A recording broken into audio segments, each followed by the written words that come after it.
Hello, this is Avery Lyford, Chief Customer Officer from InfoStretch with another episode of DTV. Today I have the distinct pleasure of talking with Hap Klopp. Hap is probably best known as the founder and CEO of North Face through its explosive growth over the years, and now is a writer, an author, a board member, and a professor, and in his spare time enjoys watching his grandchildren play soccer. So, Hap, welcome to DTV. Thank you, Avery. I appreciate it. Nice. So you've seen a lot of transformations, right? And what's special this time? And when did it become obvious to you? And you kind of operate in two fields, business and sports. When did it become obvious to you in each of those fields how big of an impact it was going to have? That's a broad question. But going to the first part, what is really different now is this is not a small sine wave. Because many of the things I've seen, take the North Face, and we used materials from the Vietnam War and applied technology to a commoditized field, which was camping, revolutionized it. We were then able to apply Gore-Tex to that. When tent sales slowed down, we used the technology that Bucky Fuller had created, and we worked with Bucky to create a geodesic tent and revolutionize that. But those were smaller elements. What's different right now is this is part of the digital revolution. And the digital revolution is replacing the industrial revolution. Mm-hmm. So this is a very high level of change which is happening. And so it is not just a small segment that's being impacted. It's impacting how people engage with products and services and whatever. So that's there. How do you know it's... Yeah, I mean, usually there's like one day where you all of a sudden say, oh my God, this is huge. What was that day? And more importantly, like other people that you deal with, when did it become obvious? When did you see the kind of light go off for them? In terms of where digital is hitting retail, which is one of the areas I focus on, it's coming out of a concern. Mm-hmm. Everybody thinks bricks and mortar is going to die, so that suddenly now we're looking at things. People who wouldn't even give you the time of day. Existential crisis. Right. Suddenly, oh my God. But the only time change happens is when you have a crisis. It never really happens until that. And so what I saw as the pivoting point with respect to the digital revolution involved in retailing of clothing, garments, you name it, any of that, is when companies started closing down. Mm-hmm. They started closing down because, in one case, they weren't very good, but in the other case, they weren't competitive. The alternative forms of communication, of delivery, all were driving them out of business. And when you saw them going out of business, I know more people are buying. Yeah. And if you look at the numbers, you can see more is being consumed. But you see stores closing, told me it's here, it's real. And then if you look at some of the reactions, like, Toys R Us, I mean, is there a way to turn some of these around, or is it just time to move on? Oh, definitely. I'm not so sure their idea of crowdfunding is addressing the high-level issue. The real issue? Yeah, as I was telling you, it's rearranging the chairs on the deck of the Titanic. Mm-hmm. To be successful, and whether Toys R Us or any of the retail, what you have to do is realize that digital is not a channel of sale. Mm-hmm. Digital is actually a way of engaging the customer. And what you have to do is, when you've lost out, and I certainly don't read the news. If Jesus were to walk on water today, the word is Jesus can't swim. But this is kind of the same way. When bricks and mortar are dead, nobody's going to be successful. There are stores that are very successul, and there are ones that are going out of business. If you think of Apple, how they deliver, yeah. But they are addressing a basic need that exists in the consumer's mind. Bricks and mortar retail, they have some real problems. Because originally, you think shopping centers, but if you think about it, they were providing convenience, easy shopping, generally a broad selection of goods. They were providing some security in terms of going out there. Well, all of that online is a lot more and a lot better. You can shop any hour of the day. You can do price comparison. You get a wider range because you're tapping that whole thing out there. So the retail has to come about to realize that, one, you have to change what you're offering. You have to go to experiential. actual activities that people have. And Toys R Us could do it, or others. In shopping centers, you need to put in health and wellness gyms. Westfield is putting in something called Italy, which is an Italian food source, but it's like going to a farmer's market that exists in there. They're getting 3,600 people a day. Something like a climbing gym brings in anywhere from 100,000 to 250,000 people that have to be there. So instead of putting side-by-side musacness, that you don't even know, you go to these places, what you have to do is provide a product. And there's a second thing, which is now you have to say, how do I apply digital to what I'm doing in the store? And digital can one, create the experience. You can do projections inside, you can do entertainment, you can do wayfinding, finding for people, but you can do things like facial recognition. There's a plan afoot right now, one of the airports, where they're going to have facial recognition, and it's going to change the ads because the ads are all digital. As you come by, you're going to get something different than my wife will get. They will this Minority Report being delivered? Absolutely. And so you can adjust it. The same way you can do A/B test. You do A/B tests online. In a store, they set something up for 3 months, and if it doesn't work, oh, well, numbers are bad. We'll see you in 3 months. You've got to go digital, and things can change quickly. You also need to learn some of the same things like name capture that you can get online. You can do it. If you put an iPad in, and one of the companies I work with did this test, we put iPads into 7-Elevens. Yeah. 30% of the people who came in, there was a prompt to do it, 30% of the people left their name and their data. And this is 7-Eleven. Not exactly a high-touch... I'm not talking about Cartier or something. Yeah. And so you can capture some of that. In addition, you can use motion sensors in other ways. So you can find out where people are going. You can do sensors in the floor. You can find out the traffic patterns, and you can adjust your product or your layout for that. You can staff according to that. You also can tell whether people are picking something up and putting it back down or not. Now you're using all the same things of artificial intelligence or whatever that have been, to date, just sort of ascribed to online.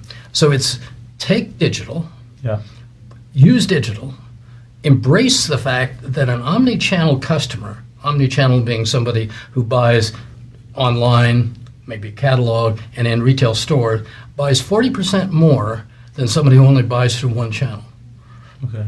So what you're trying to do is get that omni-channel customer. Now, it addresses an issue which this is one of my theories, and everybody has theories, you know, but this one I think is true, and that is, I call it the arc of power. And that is that over time, different people, different companies, different ideas dictate what you buy in retail. Historically, the manufacturers had all of it. Think of Henry Ford. You have a car any way you want, it's going to be black. And his idea was get a lot of capital, amass it, be able to produce in volume so you can get it to the masses and sell it. But inherent in his idea was one, make one style. Over time, the power shifted to the retailers. And the retailers interpreted, if they didn't like what the manufacturers made, they'd have private label. They'd start choosing the hours, they'd expanded the location, but still they wanted to limit the offering because they had a long supply chain, forecasting was difficult, they didn't want closeouts. With the advent of the web, the power is all shifted to the consumer, or shifting to the consumer. And the consumer believes they can get what they want, when they want it, at what price they want it. And so what they want, which hasn't been offered before, is they want variety and they want change. And the retailers are going to have to adapt to that. And Zara has done something called fast fashion. I would call it, fairly fast fashion. You're going to have to be a lot faster than that in the future to be able to do it. But retailers are going to have to adapt to that. They're going to use technology in terms of digitization within the store, capturing the data, doing projection, and then what they have to do is not have internecine warfare between divisions of the company. I was going to ask you, if this is so simple, why isn't everyone just doing it? Right. It is because you have an internecine warfare. If you go inside these companies, let's say retailing companies or whatever, or you go into brand companies, most of them have silos, and one silo is digital, and digital, everybody thinks, is e-commerce. Another silo is IT, and they can't stand the marketing people in digital because they don't know what they're doing. And another one is bricks and mortar, and those people not only don't go out to lunch together, they view the other as enemy. Well, we're seeing in some customers is the rise of a chief digital officer, right, or a CTO reporting into marketing. Mm-hmm. And so, kind of like technology is too important to be left to the technologists. Right, yeah, yeah. Well, I think that it's both that and the recognition across the company of how important that is. Right. If it's just somebody and they're a vice president or and a new vice president, because usually the digital is youth and just out of school, it's easy for the old school to they don't know and they don't have the history we have. When they get to be my age, they'll really be valuable. When they get to be their age, they're not there. It's very obvious that there's a product life cycle that exists over time. And the hard part inside a company is convincing somebody who's in the reaping stage that you're going to actually take money from them to invest in uncertain new ideas or technology. They keep going, I'm keeping the doors open, and you're just throwing it away. Well, how do you do that at North Face? I mean, you talk about being a digital problem, but it's not a digital problem. No, it's a problem of anything. Systemic, yeah, right. And so how did you deal with that at North Face? Because you had to have dealt with that all the time. What we would do is we had a long-range planning, we called it, every 2 years, where we'd get people together to talk about what we're going to do for the next 2 years. It was about branding, because I'm really big on brand, and the idea was to make sure everybody who was knew what the DNA of the company was before we went anywhere else, and get people there. And then secondarily was to get people buying off on what the direction was going to be. We said it was for 5 years, but in today's world, 2 years is about it. But you do 5 years because you're sort of making directional investments, but 2 years is really what you're going to do. But in doing that and going through that whole process and then bringing people in from the outside, speakers, consultants, professors, people who are futurists, people who can talk about trends happening out there, you're getting everybody up to about the same level at the same time. Now, at the end of the meeting, after we put everything together, invariably what I would say is, I hope that we were so clear in what we're doing that some of you leave the company. I said, not because you aren't great people. The reason you're here is we think you're great people who hired you. But if you have ideas that differ from what we're doing, that's going to divert us from what we're accomplishing. So if you want to put your ideas in and they're different than ours, we'll help you find a job somewhere else. Yeah. But this is what we're going to do. And then, have you used a similar technique with companies that you're involved with now? Yes. You say, look, you're trying to get real change. Get everyone in a room and be clear. And if you either sign on the exit paperwork or sign on for the vision. Yeah, you have to be very honest. The companies, and not as many are run by dogmatic people anymore, because there's more of this collegial attitude that are being taught in school, which has its own faults, I might add. But the dogmatic one is people say, I know the best way, I'm going to tell you how to do it. Yes. The reaction to that is it doesn't get done. Yeah. And they think it's getting done because nobody's arguing with them in the room. But the reality is they aren't making that progress. So you have to incorporate people into that. You have to explain to them there may be a point in a crisis where you're going to have top-down decision-making and you don't have time to do it. However, let them know why you're doing it. Don't just say you're going to do it. Then you have to have people looking forward. I often describe my role now as a consultant, but also as a manager of a company, is to be able to see over the hill. That day to day, you have to deal with the real problems. Because if you don't get a certain number of widgets to the door at the end of the week, you got a problem. Or if you don't bring enough customers in, you got a problem. Or if you don't get the financing needed. Or if the roof collapses. Which is done to me. I know, that's the story. But those are very pragmatic.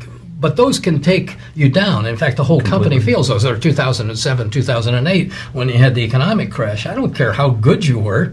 It was there. That's a downdraft. Yeah, 21% interest rates at one point when I was running the company. And we had a strategy of high growth where we're borrowing money. So part of what you need to do is be able, because you've studied or because you surround yourself with people that have some view, is when people are down in the troughs, you have to be able to look over the hill to explain to them what it's going to be like when you get out of that. And conversely, when everything's frothy and going there, you've got to be able to look over the hill and pull them back down to say there's a product life cycle, there's an industry life cycle, there's a channel life cycle, so that they can balance it out. And I try to do that so that you have a level-headed approach to it, that people aren't surprised, and at the same time, they're prepared for whatever the challenges are going to be that are out there.